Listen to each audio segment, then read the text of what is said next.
Yemen के Hudaydah में हमले से जुड़ा लेटेस्ट अपडेट, क्योंकि हुदैदा में आईडीएफ की 10 एयर स्ट्राइक को लेकर खबर आ रही है। हुदैदा पोर्ट और पावर स्टेशन पर हमले को अंजाम दिया गया है। आईडीएफ ने ऑयल टैंकर को जिस वक्त टारगेट किया उसके बाद की ये तस्वीर। हालांकि इसी हमले के बाद हुदैदा में विनाश की ये आग पूरी तरह फैल चुकी है और देखिए जगह जगह जिस तरीके से हमलों को अंजाम दिया गया है। खबर है हुदैदा में आईडीएफ की 10 एयर स्ट्राइक को लेकर, और ये यमन का हुदैदा इलाका जहां पर उस पोर्ट पर अब आईडीएफ ने लेटेस्ट एयर स्ट्राइक को अंजाम दिया है। और ये हुदैदा पोर्ट है जहां पर पावर स्टेशन को टारगेट किया गया है, ऑयल टैंकर को भी किया गया टारगेट। सब कुछ इन स्ट्राइक्स के बाद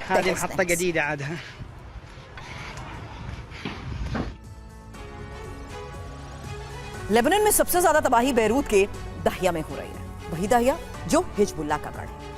ये वही शहर है जहां पर हिजबुल्लाह की पूरी लीडरशिप खत्म हो गई। ये वही दाहिया है जो हिजबुल्लाह के लिए डेथ सेंटर बन गया है। अब इजराइल ने हिजबुल्लाह के ज्यादातर बड़े लीडर्स और कमांडर्स को यहीं पर मौत के घाट उतारा है।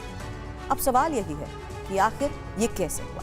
दाहिया नसरुल्लाह के साथ पूरे हिजबुल्लाह का कब्रगाह क्यों और कैसे बन गया? इस रिपोर्ट में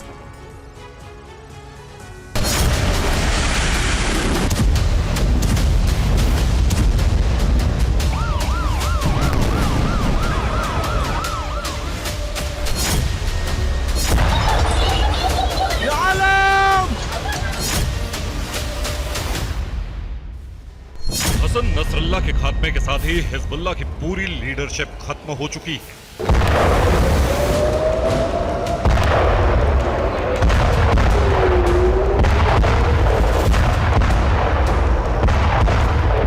तीन दिनों से लेबनान की राजधानी बेरूत में इसी तरह से विध्वंसक बमबारी हो रही है।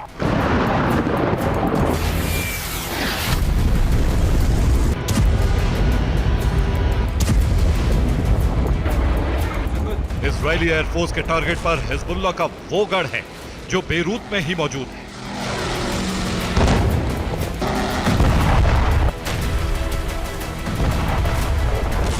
इस गढ़ का नाम है दाहिया, बेरूत के दक्षिण में मौजूद एक घनी आबादी वाला शहर। अल्लाह अकबर। ये वही दाहिया शहर है जो हिजबुल्लाह की लीडरशिप के लिए डेथ सेंटर बन गया।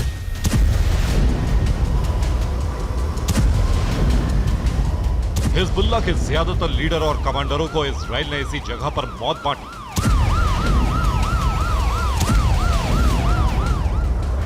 Hezbollah chief Hassan Nasrallah, Hezbollah की मिलिट्री विंग जिहाद काउंसिल का हेड फवाद शुक्र, हिजबुल्लाह के रदवान यूनिट का हेड इब्राहिम अकीद, हिजबुल्लाह के दक्षिणी मोर्चे का कमांडर अली कराकी, हिजबुल्लाह के मिसाइल फोर्स का कमांडर इब्राहिम कुबैसी, हिजबुल्लाह का air force chief Mohammed Hussein Srour, Hezbollah की इंटेलिजेंस यूनिट का chief Hassan Khalil Yasir, Hezbollah का कमांडर नवील कुआक।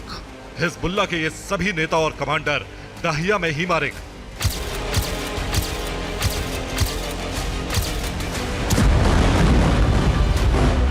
जो दाहिया हिजबुल्लाह का गढ़ था, जहां नसरुल्लाह समेत उसकी पूरी लीडरशिप खुद को महफूज समझती थी, वही उसके लिए कब्रगाह बन गई।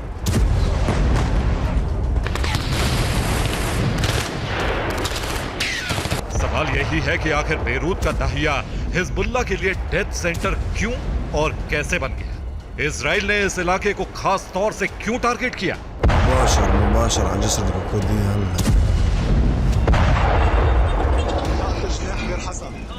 दरअसल जिस गाजा में हमास का गढ़ खान यूनिस था, उसी तरह लेबनान में हिजबुल्लाह का गढ़ दाहिया में है। जिस तरह से हमास की गतिविधियों का सबसे बड़ा केंद्र खान यूनिस था, उसी तरह हिजबुल्लाह की सभी राजनीतिक और सैन्य गतिविधियों का सेंटर दाहिया है।